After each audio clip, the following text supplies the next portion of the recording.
राष्ट्रीय स्वराज परिषद के इस लाइव संवाद कार्यक्रम में आप सभी का अभिनंदन है। 15 अगस्त को अभी कोई आया नहीं किया। 15 अगस्त को इस संवाद कार्यक्रम की शुरुआत की गई। इसके बाद से दिखा नहीं है।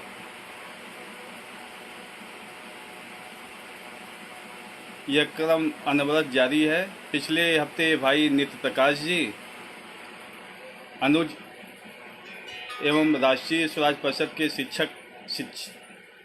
शिक्षार्थी प्रकोष्ठ के संयोजक श्री शुभम तिवारी जी, बड़े भाई श्रीमान लालमणि सिंह जी उपस्थित होकर लाइव चर्चा में भाग लिए। आज का जो विषय है, समान नागरिक संहिता प्रासंगिक क्यों, बहुविवाह एवं जनसंख्या नियंत्रण के परिप्रेक्ष्य में, बहुत ही संवेदनशील विषय है। इस विषय को समझने के लिए हम इसे 3 भागों में विभाजित करते हैं। पहला भाग है समान नागरिक संहिता की पृष्ठभूमि क्या है, और दूसरा जो भाग है बहुविवाह का संदर्भ समान नागरिक संहिता के होने न होने से कैसे समाज को प्रभावित करता है, इससे जोड़कर हम चर्चा करने का प्रयास करेंगे। और तीसरा भाग जो है बहुविवाह की विसंगतियों के कारण जनसंख्या विस्फोट कैसे प्रभावित हो रहा है और देश में जनसंख्या का असंतुलन कैसे पैदा कर रहा है, इस पे हम चर्चा करेंगे। इन तीनों भागों पर हम अलग अलग चर्चा करेंगे। पहला भाग है समान नागरिक संहिता की पृष्ठभूमि क्या है। भाई रत्नेश रघुवंशी जी जुड़ गए हैं, मैं उनका स्वागत करता हूं। समान नागरिक संहिता की पृष्ठभूमि पे हम चर्चा करने के पहले हम उस इतिहास को खंगालते हैं जब ब्रिटिश हुकूमत इस देश पर शासन किया करती थी। अंग्रेज़ों ने इस देश में 2 धाराओं में आगे बढ़कर कानूनी विकास किया। पहली धारा में वे कानून थे जो ब्रिटिश हुकूमत के शासन को केंद्रीकृत करके शक्ति प्रदान करते थे।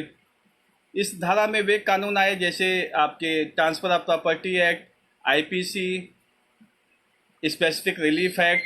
ऐसे कानून थे जो धर्मनिरपेक्ष होकर लागू होते थे, किंतु वे ऐसे कानून थे जो उनके शासन प्रशासन को केंद्रीकृत करते थे। इसी के समानांतर अंग्रेज़ों ने दूसरी धारा में वे कानून बनाए जो धर्म के नाम पर भारतीयों में पृथकतावाद की सोच को बढ़ावा देता था। ऐसे कानून उनकी बांटो और विभाजन करो की नीति का एक हिस्सा हुआ करता था। जैसे विवाह मैरिटल ऑब्लिगेशन का विषय हो, विवाह विच्छेद का विषय हो, आप उत्तराधिकार का विषय हो, एडॉप्शन का विषय हो, ऐसे तमाम कुछ विषय थे जिनको लेकर हम अंग्रेज़ों ने अलग अलग धर्मों के लिए अलग अलग कानून बनाने का काम किया। आपका क्रिश्चियन मैरिज एक्ट हो, चाहे Parsi marriage and divorce act हो, चाहे शरीयत एप्लीकेशन एक्ट हो या हिंदू कोड बिल हो, ऐसे अलग अलग धर्मों के लिए अलग अलग कानून बनाकर अंग्रेज़ों ने बांटो और राज करो की नीति को आगे बढ़ाया। उसी का दुष्परिणाम निकल कर आया कि पाकिस्तान देश का के रूप में एक इस्लामिक मुल्क का प्रादुर्भाव हुआ, इस देश का विभाजन हुआ। इन सारी विसंगतियों से निपटने के लिए हमारे संविधान निर्माताओं ने समान नागरिक संहिता का संकल्प दिया। पहली बार संविधान सभा द्वारा निर्मित मूल अधिकार समिति सरदार वल्लभ भाई पटेल की अध्यक्षता में 30 अगस्त को यह संस्तुति किया कि देश के लिए एक समान नागरिक संहिता बननी चाहिए। इस संस्तुति को मूल अधिकार समिति द्वारा संस्तुत किए गए इस विचार को संविधान सभा की प्रारूप समिति डॉक्टर अंबेडकर की अध्यक्षता में स्वीकार किया और अल्टीमेटली अंततः 23 नवंबर 1948 को संविधान सभा ने अनुच्छेद 44 को स्वीकार कर लिया, अंगीकृत कर लिया। बाद में संविधान लागू भी हुआ। संविधान लागू होने के साथ हमारे नीति निर्माताओं पर यह दायित्व था कि वह देश के लिए एक यूनिफॉर्म सिविल कोड बनाएं, समान नागरिक संहिता बनाएं, ताकि धर्म के नाम पर जो कानूनी विसंगतियां हैं वो समाप्त हों और देश एक रूपता के साथ आगे बढ़े।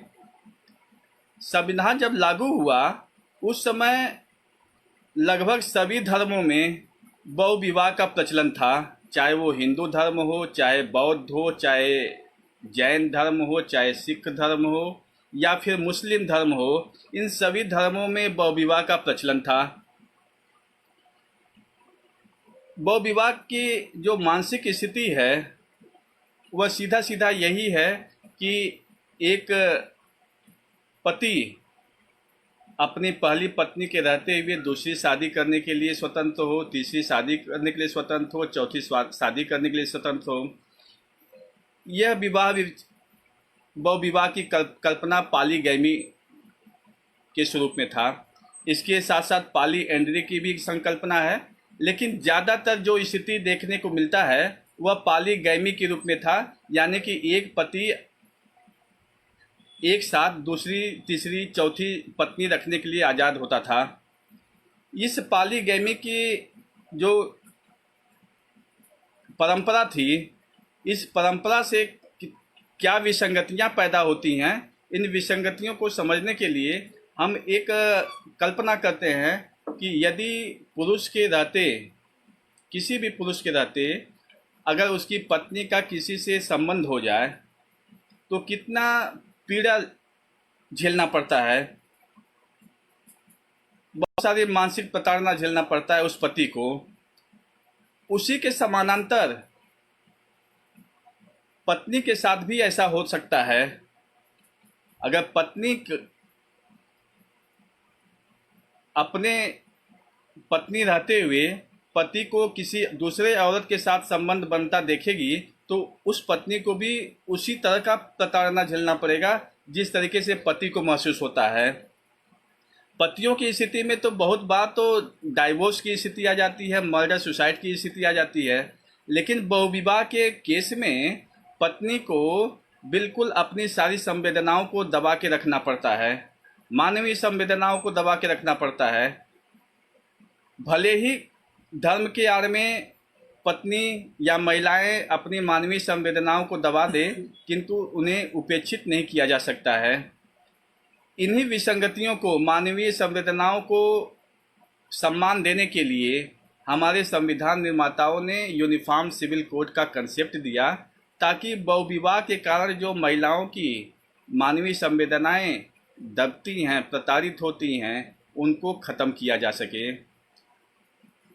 भारतीय संविधान लागू होने के साथ भाई रजत सिंह सोमवंशी भी जुड़ गए हैं, नित्य प्रकाश तिवारी भी जुड़ गए हैं, आप सबका स्वागत है। भारतीय संविधान लागू होने के साथ बहुविवाह के इन विसंगतियों को समाप्त करने के लिए यूनिफॉर्म सिविल कोड लागू किया जाना चाहिए था, किंतु दुर्भाग्य से तत्कालीन नेहरू सरकार ने 1951-52 में हिंदू कोड बिल लेकर आ गई। इस हिंदू कोड बिल को लेकर तत्कालीन राष्ट्रपति माननीय श्री राजेंद्र प्रसाद और तत्कालीन प्रधानमंत्री जवाहरलाल नेहरू के बीच में काफ़ी मतभेद भी निकल कर आए। डॉक्टर राजेंद्र प्रसाद जी का कहना था कि यदि आप सुधार करना चाहते हैं तो सिर्फ हिंदू या बौद्ध या जैन या सिख में सुधार क्यों करना चाहते हैं, आप मुस्लिम समुदाय को इस सुधार से क्यों वंचित रखना चाहते हैं। किंतु तमाम मतभेदों के बावजूद 1955 में हिंदू मैरिज एक्ट, हिंदू विवाह अधिनियम पारित हो गया और लागू हो गया। हिंदू विवाह अधिनियम पारित होने के साथ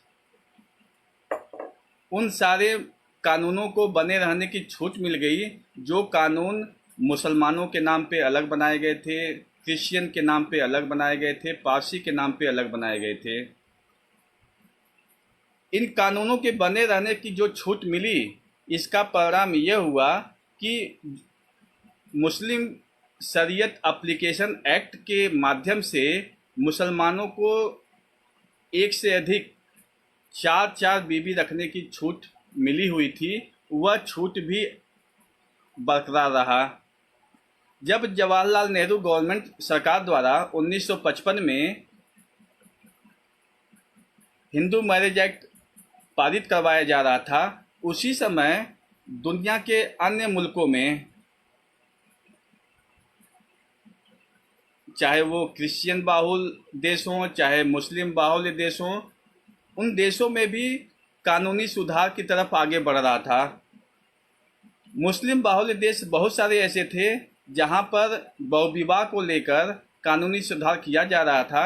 1956 में चाहे ट्यूनीशिया हो, ट्यूनीशिया में 1956 में कानून लाया गया। उस कानून के माध्यम से पॉलीगैमी को पूरी तरीके से बैन कर दिया गया, जबकि ट्यूनीशिया मुस्लिम बाहुल देश है। इंडोनेशिया है, मलेशिया है, मोरक्को है, सिंगापुर है, ये ऐसे देश हैं जहां पर पॉलीगैमी को या तो बैन कर दिया गया या रिस्ट्रिक्शन लगा दिया गया कि बिना पहली बीवी के सहमति के या बिना वहाँ के किसी अथॉरिटी के अनुमति के आप दूसरी शादी नहीं कर सकते हैं। इसी तरीके से पाकिस्तान और बांग्लादेश में भी 1961 में कानून बनाया गया, मुस्लिम पारिवारिक कानून। उस पारिवारिक कानून के अंतर्गत एक मुस्लिम पति को बिना पहली बीवी की सहमति के और बिना वहाँ के आर्बिट्रेशन काउंसिल की अनुमति के दूसरी शादी करने का अधिकार नहीं था। यानी कि बहुत सारे मुस्लिम कानून, मुस्लिम देश, चाहे वो टर्की हो, ट्यूनीशिया हो, इंडोनेशिया हो, मलेशिया हो, मोरक्को हो, सिंगापुर हो, इवन पाकिस्तान, बांग्लादेश, ऐसे देशों में बहुविवाह को या तो पूरी तरीके से बैन किया गया या फिर रीजनेबल रिस्ट्रिक्शन के साथ दूसरी शादी की अनुमति दी गई। किंतु अपने देश में जब हिंदू कानून लागू करके एक पति एक पत्नी की व्यवस्था को स्वीकार किया गया, उसी के समानांतर नेहरू सरकार द्वारा मुस्लिम कानूनों में भी सुधार किया जा सकता था। मुस्लिम कानूनों में सुधार करके एक पति एक पत्नी की व्यवस्था को या तो पूरी तरीके से लागू किया जाता या कुछ छूट के साथ, जैसे पहली पत्नी की स्वीकृति और किसी अथॉरिटी की अनुमति के साथ बाद उनको दूसरी शादी की अनुमति दी जा सकती थी। लेकिन ऐसा करने की हिम्मत नहीं किया जा सका। उसका परिणाम यह हुआ कि पूरे देश में जहां हिंदू या बौद्ध या जैन या सिख या ईसाई या पारसी के लिए एक पति एक पत्नी की व्यवस्था लागू हुआ, वहीं मुसलमान धर्म के लोगों को एक साथ चार पत्नी रखने की छूट मिल गई। अब इस विसंगति के कारण भारतीय समाज कैसे प्रभावित हुआ, उसको हम समझने का प्रयास करते हैं। 1985 में सुप्रीम कोर्ट के समक्ष एक मामला आया, सरला मुद्गल का मामला। सरला मुद्गल के मामले में सुप्रीम कोर्ट के समक्ष यह सवाल उठाया गया कि क्या अगर कोई हिंदू या ईसाई या पारसी या सिख मुस्लिम धर्म स्वीकार कर लेता है, तो मुस्लिम धर्म स्वीकार करने के साथ उसे उसके द्वारा दूसरी विवाह की जो छूट मिल जाती है, और अगर वह दूसरा विवाह कर लेता है तो क्या वह आईपीसी के 494 के अंतर्गत क्रिमिनल लिएबिलिटी, क्रिमिनल प्रोसिक्यूशन उसके खिलाफ हो सकता है या नहीं हो सकता है। सरला मुद्गल के मामले में तथ्य यह था कि हिंदू बहुत सारे हिंदू क्रिश्चियन दूसरे महिलाओं से शादी करने के लिए अपना धर्मांतरण कर लिया करते थे, मुस्लिम धर्म स्वीकार कर लेते थे, ताकि जो मुस्लिम कानून में 4 शादी करने की छूट प्रदान की गई है उस छूट का वो लाभ ले सके और आईपीसी के 494 के अंतर्गत जो क्रिमिनल लियाबिलिटी है उस क्रिमिनल लियाबिलिटी से बच सके। यह सवाल जब सल्ला मुद्गल के मामले में सुप्रीम कोर्ट के समक्ष गया तो सुप्रीम कोर्ट ने कहा कि नहीं, अगर आप डाइवोर्स किए बिना दूसरी शादी करते हैं तो बावजूद इसके कि आपने मुस्लिम धर्म स्वीकार कर लिया है, आप क्रिमिनल लियाबिलिटी से बच नहीं सकते हैं। इस तरीके से एक सुप्रीम कोर्ट ने एक व्यवस्था बनाया कि आप क्रिमिनल लियाबिलिटी से बच नहीं सकते हैं। लेकिन यह सवाल अपने स्थान पे बना रहा कि क्या कोई व्यक्ति अगर दूसरी शादी करने के लिए मुस्लिम धर्म स्वीकार कर लिया तो वह मुस्लिम धर्म स्वीकार करना सही है या नहीं सही है। इस सवाल को आज तक जो है अछूता रखा गया और इस कारण जो भारतीय समाज में विसंगति बनी उसका प्रभाव यह हुआ कि बहुतेरे आज तक इसका कोई आंकड़ा नहीं है कि कितने हिंदू, कितने ईसाई, कितने सिख, कितने बौद्ध, कितने जैन, कितने पारसी सिर्फ इस कारण जो है मुस्लिम धर्म को अपना लिए क्योंकि वह दूसरी शादी करना चाहते थे। आज तक इस पे एक शोध का विषय है, इस पे आंकड़ा इकट्ठा किए जाने का विषय है कि ऐसा कितने संख्या में आज तक देश में हुआ है। बावजूद इसके सल्ला मुद्गल के मामले निर्णय आने के बाद, सल्ला मुद्गल बहुत ही ऐतिहासिक निर्णय है। यह निर्णय 2 जजेज जस्टिस कुलदीप सिंह, जस्टिस आर्यम साहब द्वारा निर्णित किया गया है। इस निर्णय में जस्टिस कुलदीप सिंह ने यहाँ तक कहा है कि जब हिंदू, बौद्ध, सिख, जैन जैसे धर्म अपने परंपरागत परंपराओं को, धार्मिक आस्था को त्याग कर सकते हैं तो दूसरे समुदाय यानी कि मुस्लिम समुदाय के लोग अपनी राष्ट्रीय एकता, अखंडता के लिए अपने इन परंपराओं का त्याग क्यों नहीं कर सकते हैं। मैं जस्टिस कुलदीप सिंह के निर्णय के उस पार्ट को कोट करना चाहता हूं जिसमें जस्टिस कुलदीप सिंह ने कहा है, हिंदुओं के व्यक्तिगत कानून जो विवाह और उत्तराधिकार से संबंधित है की भी उत्पत्ति उसी तरह धार्मिक रही है जिस तरह मुसलमान और ईसाइयों में है। हिंदुओं के साथ सिख, बौद्ध, जैन ने भी राष्ट्रीय एकता और अखंडता के लिए अपनी भावनाओं का त्याग किया है, तो क्या दूसरे समुदाय के लोग ऐसा नहीं कर सकेंगे, जबकि संविधान पूरे भारत के लिए एक कॉमन सिविल संहिता बनाने की बात करता है। तो एक बहुत पवित्र संकल्पना हमारे संविधान निर्माताओं ने दिया था कि भारत देश की एकता और अखंडता के लिए समान नागरिक संहिता आवश्यक है। इसको सल्ला मुद्गल के मामले में माननीय सुप्रीम कोर्ट ने भी स्वीकार किया कि देश की एकता और अखंडता के लिए समान नागरिक संहिता बनाया जाना चाहिए और विवाह से संबंधित विसंगतियों को समाप्त करना चाहिए। सल्ला मुद्गल के मामले के बाद जो अब हम तीसरे विषय पर आते हैं, विवाह के कारण जनसंख्या नियंत्रण कैसे प्रभावित हो रहा है। जनसंख्या नियंत्रण के स्थिति को समझने के लिए हम दो सेलिब्रिटी का दृष्टांत देना चाहते हैं। धर्मेंद्र एक्टर हैं, जाने माने एक्टर हैं। उनकी पहली बीवी का नाम प्रकाश कौर है। प्रकाश कौर के और धर्मेंद्र से 2 पुत्र सनी देओल और बॉबी देओल पैदा हुए। 1979 में धर्मेंद्र की इच्छा हेमा मालिनी से शादी करने को हो गई, किंतु चूंकि वो हिंदू धर्म से बिलोंग करते थे, इस कारण वो दूसरी शादी तब तक नहीं कर सकते थे जब तक कि वह पहली बीवी से तलाक न हो जाए। किंतु प्रकाश कौर जो धर्मेंद्र की पहली बीवी थी, वह डाइवोर्स के लिए राजी नहीं हुई और कोई reasonable ground Hindu marriage act के अंतर्गत नहीं मिलता था जिसके आधार पर धर्मेंद्र को डाइवोर्स मिल सके। उधर उनका हेमा मालिनी के प्रति जो आकर्षण था, उस आकर्षण को सेटिस्फाई करने के लिए वह हेमा मालिनी से शादी करने के लिए कटिबद्ध हो गए थे। इस कटिबद्धता को संतुष्ट करने के लिए उन्होंने हिंदू धर्म का त्याग करके 1979 में मुस्लिम धर्म स्वीकार कर लिया।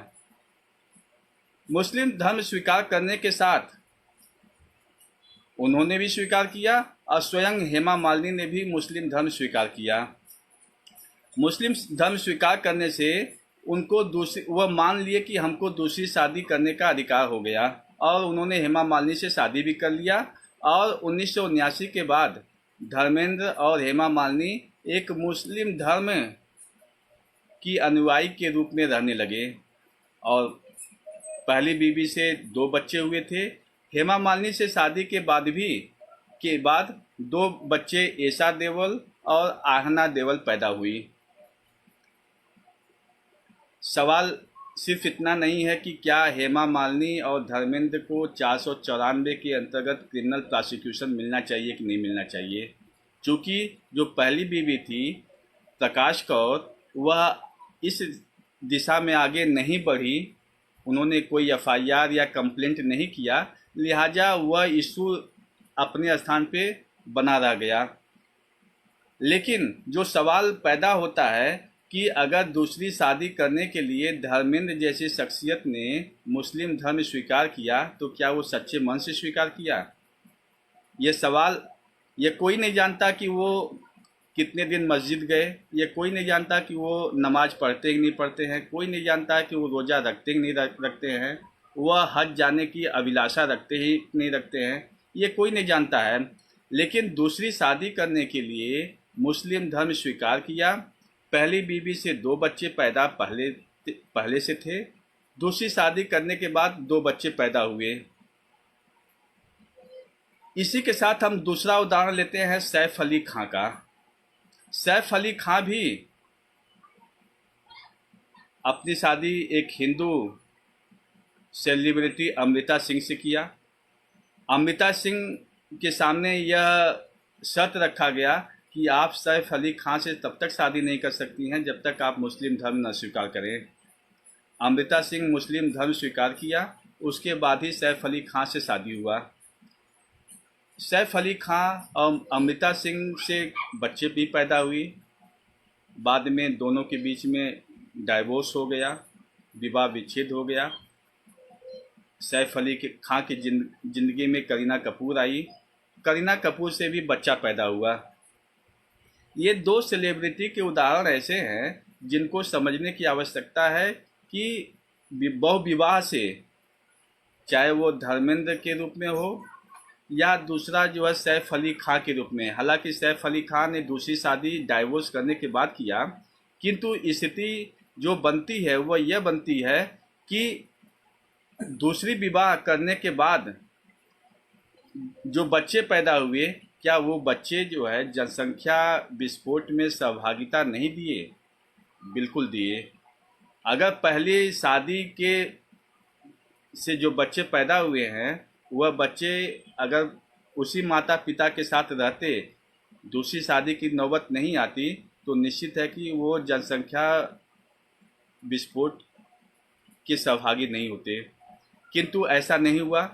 494 के प्रोसिक्यूशन से धर्मेंद्र भले बचे हों, किंतु जनसंख्या विस्फोट की नज़रिए से देखा जाए तो दूसरी शादी करने से कुछ न कुछ असंतुलन पैदा हुआ है। ऐसे न जाने बहुतेरे उदाहरण समाज के बीच में है जो तमाम धर्मों को मुस्लिम धर्म स्वीकार करने के लिए आकर्षित करता है। सिर्फ इसलिए आकर्षित करता है क्योंकि वो दूसरी शादी कर सके, तीसरी शादी कर सके, चौथी शादी कर सके। एक पत्नी को बहुतेरे हमारे समाज में एक मान्यता है कि एक पत्नी प्रॉपर्टी की तरह है, प्रॉपर्टी के रूप में देखा जाता है, महिलाओं को प्रॉपर्टी के रूप में देखा जाता है। जब आप किसी कानून के अंतर्गत 2 शादी, 3 शादी, 4 शादी करने की अनुमति देते हैं, उनको मान्यता देते हैं, तो बहुत सारी स्थिति में यह भी मन में धारणा पैदा होता है कि अगर हमारे दो घर हैं, दो स्थान पे दो घर हैं, तो क्यों ना हर घर में हमारी पत्नी हो।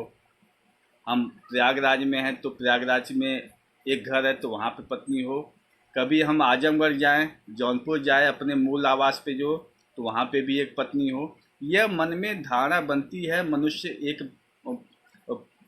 पुरुष की जो है एक कमी है, उस कमी को समझने की आवश्यकता है। तो जब आप अनफेटर्ड, अनरिस्ट्रिक्टेड, निर्विघ्न रूप से किसी को दूसरी शादी, तीसरी शादी, चौथी शादी करने की छूट देते हैं और वह उनका मनचला मन जो है वो दूसरी शादी, तीसरी शादी, चौथा शादी करता है, तो निश्चित है कि उनसे बच्चों की संख्या में गुणोत्तर वृद्धि होगी और वह जनसंख्या विस्फोट, जनसंख्या असंतुलन के कारक होते हैं। इन जनसंख्या असंतुलन के जो कारक हैं, उन कारक को समाप्त किए बिना हम जनसंख्या नियंत्रण की बात नहीं कर सकते हैं। अगर अगर जनसंख्या नियंत्रण रखना है तो बहुविवाह की कल्पना को हमें अंकुश लगाना होगा। बहुविवाह की कल्पना पे हमें रिस्ट्रिक्शन लगाना होगा। हम ये नहीं कहते हैं कि जो है बहुत सारे कारण हो सकते हैं कि जनसंख्या दूसरी शादी करने के तार्किक आधार हों। अगर ऐसे कोई तार्किक आधार हैं कि एक पत्नी के रहते दूसरी पत्नी से शादी करने की कोई आवश्यकता है, तो उसको कानूनी रूप से मान्य किया जाना चाहिए। आप शरीयत एप्लीकेशन एक्ट के नाम पर किसी पति को, किसी पुरुष को अनफेटर्ड पावर नहीं दे सकते हैं, अनफेटर्ड छूट नहीं दे सकते हैं।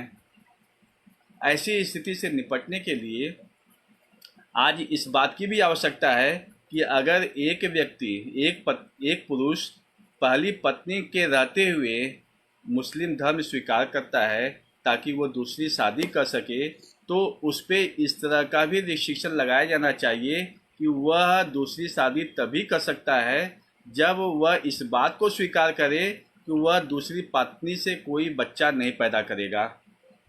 और न केवल इसकी जो है कानूनी बाध्यता हो, अपितु इसके लिए नसबंदी करने की भी व्यवस्था होनी चाहिए कि अगर पहली पत्नी से उसके पास बच्चे हैं और किसी कारण से अपने आकर्षण को संतुष्ट करने के लिए अगर वो दूसरी शादी करता है, तो दूसरी शादी से वह कोई बच्चा नहीं पैदा करेगा। इस बात की कानूनी बाध्यता बनाए जाने में कोई परहेज नहीं है। आखिरकार जनसंख्या आज देश के लिए बहुत बड़ी समस्या का कारण होता जा रहा है।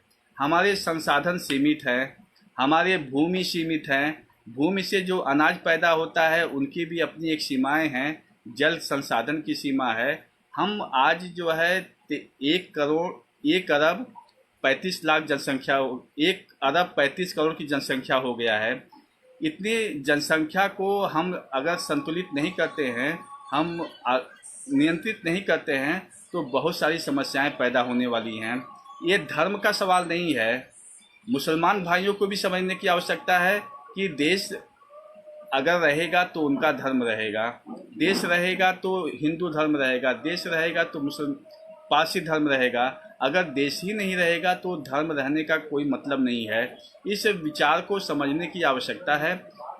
मुस्लिम धर्म के लोगों से अपील करता हूँ, इस मंच के माध्यम से अपील किया जाता है कि जैसे धर्मेंद्र जैसे लोग हैं जो सिर्फ छद्म रूप से मुस्लिम धर्म सिर्फ इसलिए स्वीकार करते हैं क्योंकि वह दूसरी शादी करना चाहते हैं, ऐसे लोग उनके धर्म के लिए नुकसानदायक हैं। ऐसे लोग जो अपने हिंदू धर्म का नहीं हुए, वो मुस्लिम धर्म का भी नहीं हो सकते हैं। इनकी अपनी एक अलग दृष्टिकोण है। दो धर्मों के बीच में शादी हो रही है, अच्छी बात है, किंतु सिर्फ इसलिए जो है कि वह दूसरी शादी करने के लिए धर्म स्वीकार कर लें, मुस्लिम धर्म स्वीकार कर लें, यह कदापि उचित नहीं है। इस पे अंकुश लगाया ही जाना चाहिए, इस पे नियंत्रण लगाना ही जाना चाहिए। और इस स्थिति से बचने के लिए एकमात्र उपाय है समान नागरिक संहिता के माध्यम से बहु विवाह की व्यवस्था को भी संतुलित किया जाए। जिस तरीके से हिंदुओं में एक पति एक पत्नी की व्यवस्था है, सिखों में एक पति एक पत्नी की व्यवस्था है, ईसाइयों में एक पति एक पत्नी की व्यवस्था है, पारसियों में एक पति एक पत्नी की व्यवस्था है, वह व्यवस्था मुसलमानों में भी लागू किया जाना चाहिए। इसलिए लागू किया जाना चाहिए क्योंकि मुस्लिम महिलाओं का भी सम्मान से जीने का अधिकार है। मुस्लिम महिलाओं की भी पीड़ा होती है। मुस्लिम महिलाओं की भी को भी अपमान लगता है कि उसके रहते उसका पति दूसरा शादी कर रहा है। अगर किसी विशेष परिस्थिति के कारण दूसरी शादी करने की आवश्यकता होती है, जैसे हम गोवा का उदाहरण लेते हैं। गोवा में सिविल कोड लागू है। गोवा में जो सिविल कोड लागू है, उस सिविल कोड के अंतर्गत गोवा में चाहे हिंदू हो, चाहे मुसलमान हो, चाहे सिख हो, चाहे ईसाई हो, चाहे जैन हो, चाहे बुद्ध हो, उसको एक पति एक पत्नी की व्यवस्था को स्ट्रिक्टली फॉलो करना होता है। किंतु एक अपवाद है वहाँ पर। अपवाद हिंदू को लेकर है। गोवा में अगर कोई हिंदू 25 साल के अंदर बच्चा पैदा नहीं कर पाता है तो वह दूसरी शादी करने के लिए उसको छूट मिल जाती है। वहाँ के अथॉरिटी से अनुमति लेता है और दूसरी शादी कर लेता है। ऐसी व्यवस्था को विचार किया जा सकता है कि अगर विशेष परिस्थिति में एक पत्नी के रहते दूसरी शादी करने की आवश्यकता है तो उस आवश्यकता को उस कानूनी व्यवस्था के अंतर्गत स्वीकार किया जा सकता है। यह स्वीकृति केवल एक धर्म पे न लागू हो, पूरे भारतीयों पर एक समान रूप से लागू हो। चाहे वो हिंदू हो, चाहे मुस्लिम हो, चाहे ईसाई हो, पारसी हो, जैन हो, बौद्ध हो, यहूदी हो, कोई भी हो, एक पति एक पत्नी की व्यवस्था सामान्य नियम है। विशेष परिस्थितियों में अपवाद को स्वीकार किया जा सकता है। उसमें पहली पत्नी की स्वीकृति हो, लिखित में स्वीकृति हो, किसी अथॉरिटी के अनुमति की बाध्यता हो। इस व्यवस्था को लागू करके हम एक मिसाल कायम कर सकते हैं कि यह देश सिर्फ एक धर्म को न वरीयता देता है, न ही एक धर्म को नीचा दिखाता है। यह देश सभी धर्मों के लिए एक समान है, सभी धर्मों को समान रूप से महत्व देता है। न यहाँ पर मुसलमान को अधिक छूट है, न हिंदू को कम छूट है, न हिंदू को अधिक छूट है, न मुसलमान को कम छूट है। न गोवा में हिंदू को छूट मिलना सही कहा जा सकता है, न गोवा के बाहर दूसरे भारत के दूसरे क्षेत्रों में मुसलमानों को छूट मिलना सही कहा जा सकता है। ऐसे छूट अगर रीजनेबल तरीके से नियंत्रित करके सभी भारतीयों पर एक समान रूप से लागू कर दिया जाए तो बहुत सारी समस्याओं का समाधान अपने आप हो जाएगा। न हम हिंदू के रूप में अपने धार्मिक भावनाओं को व्यक्त करने से कोई रोकता है, न मुसलमानों को अपनी धार्मिक भावनाओं को व्यक्त करने से कोई रोकता है। उनका शरीयत उनकी धार्मिक आस्था के लिए आज भी लागू रहेगा। हमारा वेद पुराण, हिंदुओं का वेद पुराण उनकी धार्मिक आस्था को लागू करने के लिए चलता रहेगा। शरीयत और वेद पुराण या बाइबिल जैसे पवित्र ग्रंथ जो है हर भारतीयों के लिए जो धार्मिक आस्था के विषय हैं उनको संचालित करेंगे। किंतु जो सिविल के विषय हैं, जो सेकुलर सब्जेक्ट हैं, उनके लिए समान नागरिक संहिता लागू होनी ही चाहिए। और बहुविवाह से संबंधित जो विसंगति है उस विसंगति को समाप्त करने की भी आवश्यकता इसलिए भी है क्योंकि देश के लिए जनसंख्या नियंत्रण आज सबसे बड़ी आवश्यकता है।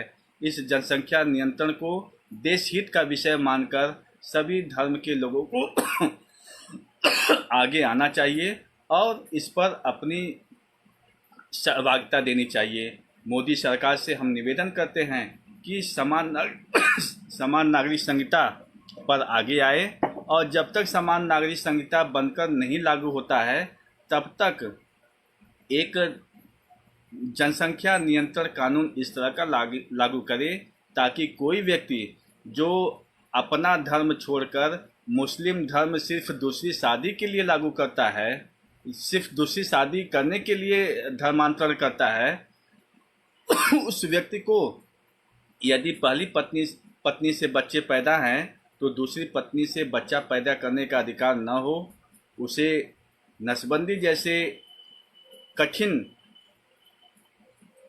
रिस्ट्रिक्शन से बाध्य किया जाना चाहिए कि जब आपके पहली पत्नी से बच्चे हैं तो दूसरी पत्नी से आपको बच्चा पैदा करने का अधिकार नहीं रहेगा। ऐसे छोटे छोटे रिस्ट्रिक्शन के माध्यम से हम जनसंख्या नियंत्रण को लागू कर सकते हैं। बावजूद इसके यह हम समान नागरिक संहिता के महत्व को कदापि नकार नहीं सकते हैं। समान नागरिक संहिता का कंसेप्ट सौहार्द का कंसेप्ट है, एकता और अखंडता का परिकल्पना है। इसके बिना देश की एकता और अखंडता आधी अधूरी है। इसलिए हम राष्ट्रीय स्वराज परिषद के माध्यम से जो मिशन अनुच्छेद 44 एक राष्ट्र एक सिविल कानून चला रहा है, इसके माध्यम से हम सभी भारतीयों से आह्वान करते हैं कि वो समान नागरिक संहिता के लिए संकल्पित हों। भाई नित्य प्रकाश तिवारी जी हैं, हमारे राष्ट्रीय स्वराज परिषद के महासचिव हैं। भाई रजत सिंह सोमवंशी हैं, युवा हमारे साथी हैं। और हमारे जो है शिक्षार्थी प्रकोष्ठ के आप प्रभारी भी हैं। भाई शुभम तिवारी जी हैं। आप सभी लोगों का हम अभिनंदन करते हैं। आप लोग ऐसे अमन जी हैं, आप लोगों के माध्यम से ही मिशन के जो उद्देश्य हैं, मिशन अनुच्छेद 44 एक राष्ट्र एक सिविल कानून का जो लक्ष्य है, उस लक्ष्य को यह देश पूरा करने की दिशा में आगे बढ़ेगा। हम एक हस्ताक्षर अभियान भी चलाएंगे। इस हस्ताक्षर अभियान के माध्यम से पूरे देश भर से एक अपील सरकार तक पहुँचे, इसके लिए भी हम प्रयास करेंगे। जो 2-3 मांग आज हम लोगों ने इस संवाद के माध्यम से रखने का प्रयास किया, वह पहला मांग यह कि केंद्र सरकार समान नागरिक संहिता बनाने के लिए एक प्रारूप समिति का गठन करे। दूसरा मांग यह कि जनसंख्या नियंत्रण के वास्ते कम से कम एक कानून ऐसा लाए कि अगर कोई व्यक्ति पहली पत्नी और उससे बच्चों को रहते हुए दूसरी शादी करता है और दूसरा धर्म अपनाता है तो उस पर जो है रिस्ट्रिक्शन लागू किया जाए कि वह दूसरी पत्नी से बच्चा नहीं पैदा कर सकता। और तीसरा हम लोग जो है जनसंख्या हस्ताक्षर अभियान चलाएंगे। ऐसे कुछ जो है विषयों को लेकर हम लोग आगे बढ़ रहे हैं। हम आप सभी का अभिनंदन करते हैं। क्योंकि यह ऐसा प्लेटफॉर्म है, हम लोग लाइव डिबेट तो कर सकते हैं लेकिन क्रॉस डिबेट नहीं कर सकते हैं। क्रॉस डिबेट करने की अगर व्यवस्था होती तो शायद और अच्छा होता। गूगल मीट पे हम लोग इस पे क्रॉस डिबेट की भी व्यवस्था हो सके, इसके लिए गूगल मीट पे हम लोग एक संवाद करेंगे। और बहुत सारी चीज़ें हैं। भाई हमारे रघुनाथ वर्मा जी भी जुड़े हैं, हम उनका भी हार्दिक अभिनंदन करते हैं। भाई शुभम तिवारी जी हैं, बहुत ही ऊर्जावान व्यक्ति छात्र हैं BHU के, वो हमारे शिक्षार्थी प्रकोष्ठ के संयोजक भी हैं। भाई मनोज यादव जी भी हैं और बहुत सारे युवा साथी हमारे जुड़े हुए हैं, नित्य प्रकाश जी हैं। हम आप सभी का अभिनंदन करते हैं। आप सभी लोग से मैं अपील करता हूं कि इस दिशा में इस जो ज्वाला को जलाया गया है, इस ज्वाला को हम लोग देश भर में पहुंचाएंगे। आप सभी का भाई रजत सिंह जी हैं वो लिख रहे हैं कि ऑनलाइन वोटिंग होनी चाहिए इस विषय पर फेसबुक पर ही। बिल्कुल आपकी बात है, हर तरीके से उन चीज़ों को हम लोग अपनाएंगे। लोगों के बीच में यह बात जाए कि यह जो समान नागरिक संहिता का विषय है, इसके न होने से जो समाज में विसंगतियां पैदा हो रही हैं, उन विसंगतियों की तरफ समाज का भी ध्यान जाए और सरकार का भी ध्यान जाए। इस दिशा में हम लोग काम कर रहे हैं और आगे भी करते रहेंगे। और बहुत सारी चीज़ें हम लोग इस पे लेकर आगे बढ़ रहे हैं। इसी के साथ हम आप सभी से अलविदा लेते हैं। धन्यवाद। जय स्वराज, जय स्वराज।